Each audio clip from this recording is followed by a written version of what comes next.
Story time. Maybe you'll learn from our mistakes, or maybe you'll just laugh at our story. Either way, I'm happy to share. If you've been following the journey, you know that my husband and I made the decision to move to Mexico and went from full-on tourist of Mexico to both a resident and citizen of Mexico. We had to do so many things to get established in Mexico, but we knew that our end goal was to buy a house close to the coast, and because of certain Mexican laws, we figured we start with getting his citizenship first. Dun dun dun. And in this video, I will share our story of how we did exactly just that. On our own, in Mexico, without any help, and only knowing a little bit of Spanish. But before we get to that story, hi, I'm Aaliyah, and the goal with this channel is to help with all things Mexico. So whether you're just visiting, passing through, or establishing roots, then join the journey and let's get mixed in Mexico. Okay, speaking of Mexico, back to this whole citizenship thing and getting a birth certificate. My husband and I are both American-born citizens, born and raised on the playground that is where we spent most of our days. Both of my husband's beautiful parents, however, were born in Mexico and later immigrated to the States. But because of that fact, the fact that they were both born in Mexico, we came to find out that my husband qualified for Mexican citizenship through their birth. He could get a Mexican birth certificate even though he wasn't born in Mexico. Crazy, right? If you watched my previous video on how to get citizenship in Mexico, you're familiar with the whole process and you know that there are two places that you can get a Mexican birth certificate if you qualify. Either at a Mexican Consulate office abroad, making a Registro Civil appointment, or at an actual Registro Civil office in Mexico. We chose the latter, in Mexico, with everything in Spanish. And some people would say that's the harder route, but honestly, I say tomato, tomato. Doing anything with any Mexican government official is the hard route.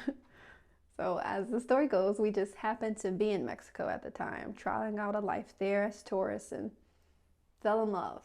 John had previously tried to get his Mexican citizenship years ago, before he married myself, a future Mexican mastermind in the making.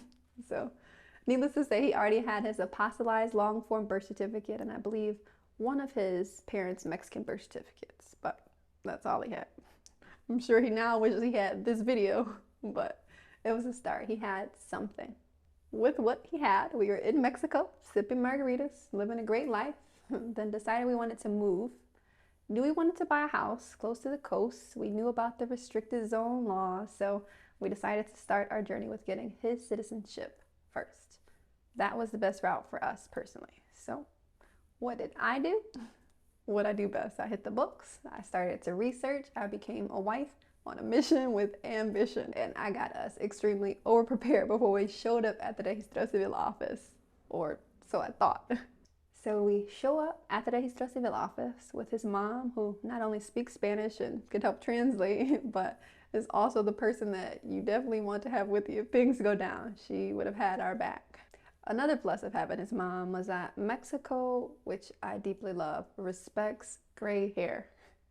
So having his mom there was a good way to skip ahead of the lines on a hot day. So we were glad that we had her. Plus, we thought we needed her. So we show up to the Registro Civil office, the three of us, stand in line, get to the counter, we let them know what we're there for, which was acto de nacimiento, birth certificate. We give them all our paperwork. We had his long form apostolized birth certificate from the States. We had multiple forms of identity for him. We had his US passport, his US driver's license, I'm pretty sure.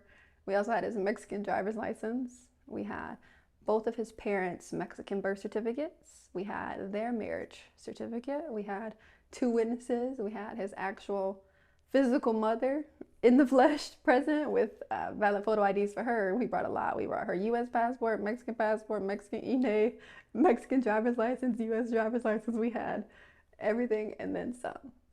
This is also where we first encounter Mexico's love of copies. The guy at the counter, who has a copy machine behind him, mind you, looks at all of our original paperwork and tells us, in Spanish of course, that we need to go make 2 copies of everything on our own. Conveniently, there was a coffee machine store up the block, so Frustratedly, we get out of line, we go to the store, we make the copies, and then return to the Registro Civil office. Once it was our turn again in line, we now give him all the original paperwork and the copies he requests. He then hands us my husband's mother's Mexican birth certificate back to us and says that they only need his father's, to our surprise, of course, because we thought we needed both. And then he turns around and hands us my husband's father's Mexican birth certificate back to us as well. We're a little confused, but he tells us we can't accept this one. And we're like, why? He's like, this is the brown one. We need the green one. What? A birth certificate is a birth certificate. So we thought. We didn't know that a birth certificate could expire, but apparently in Mexico, they can, and they did.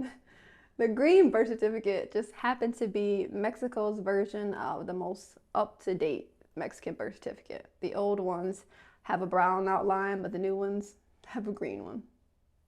For us, conveniently, it was easy to find an up-to-date one online using a portal that the Mexican government had set up specifically to retrieve birth certificates, which was a wonderful resource, mind you, when it works, really. We were able to find his father's birth certificate online, but not his mother's, because they were both born in different parts of Mexico, and I guess certain parts of Mexico are faster than others with keeping up, and certain parts are slower. Maybe because they're just having a slower time switching from the paper documentations to the electronic form. So we weren't able to find his mother's online, but his father's, thankfully. So we just had to go home, log onto the Mexican government's website, enter in all his dad's information, and pay for and print the green birth certificate. If this happens to you, I did make a walkthrough video on how to actually work that website to print the most up-to-date version of a Mexican birth certificate. So if you need it, go check that video out. The guy at the counter also told us that we needed to get all of our English official documents translated into Spanish. Get this, by a perito. What? Where on earth are we gonna find a perito? And what is a perito? This man did not tell us where we could get copies, where we could get this green birth certificate, or where we could get our legal English documents translated into Spanish by a Mexico-recognized perito or translator. He just stated the particular office requirements for that Registro Civil office and basically said, figure it out, and we were dismissed. But figure it out, we did. Remember, I was a wife on a mission with ambition. I was not stopping until we had my husband's Mexican citizenship. Conveniently, in line behind us, there was a person who had gone through a similar process of frustration a few days earlier. This man behind us must have overheard our conversation, felt our frustration, and asked us, do you know where to go? We, of course, said no. He so kindly pointed us in the direction of the nearest perito. And that's what I love about Mexico. People are so kind. Funny side point on that story. His directions literally were, you drive down the street, when you see the grease monkey, you turn right, you look for the mango house with the orange paint. You would think that was detailed enough and that we would have no trouble finding it, right? Well, you'd be wrong. We get to the block and there are no orange houses, but several houses, mind you, with orange paint on them. Needless to say, that was a very difficult task, but we did end up finding the office after trying 2 or 3 other houses with orange paint on the block. Once we found the office, we found the perito, we gave him the papers, and it took him maybe about a day or so, and I'd say around $40 US. We paid in pesos, of course. We later went back to the Registro Civil office the next day with the green birth certificate, the translated documents, and all the copies. The lady took our papers. She gave us a piece of paper with the case number on it and said, come back in 10 days. And when we came back, we showed the case number to the man at the front door. He led us into the counter where we showed the case number once again.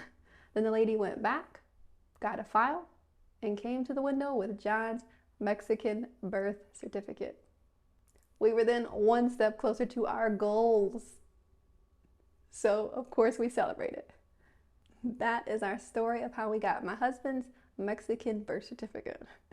Maybe it'll prove helpful to you if you choose a similar route. Maybe if you even choose to get your birth certificate in Mexico at the Registro Civil office.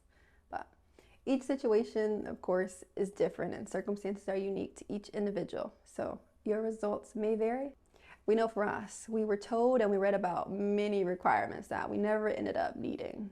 We didn't need 2 witnesses, we didn't need both of his parents' presence, we didn't need written permission from his father, we didn't need both parents' documents and IDs. The list goes on and on.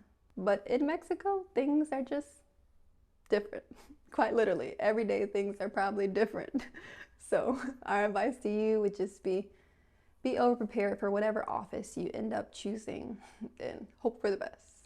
Have everything they say you need, everything you heard you need, everything you think you might need, along with several copies. Just be over-prepared. And if Mexico is still Mexico when you go through the process, be prepared emotionally for them to potentially change the requirements and move the finish line again and again. Because requirements are requirements, but maybe not in Mexico.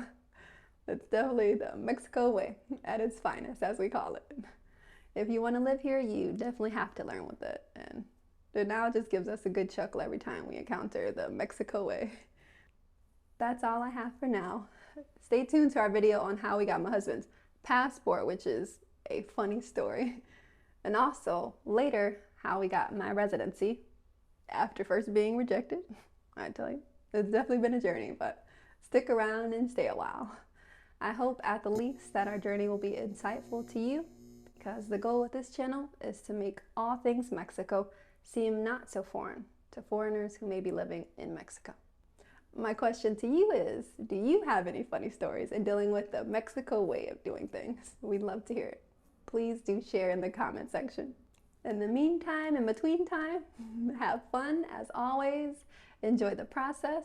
Hasta pronto, friend. See you soon. Nos vemos.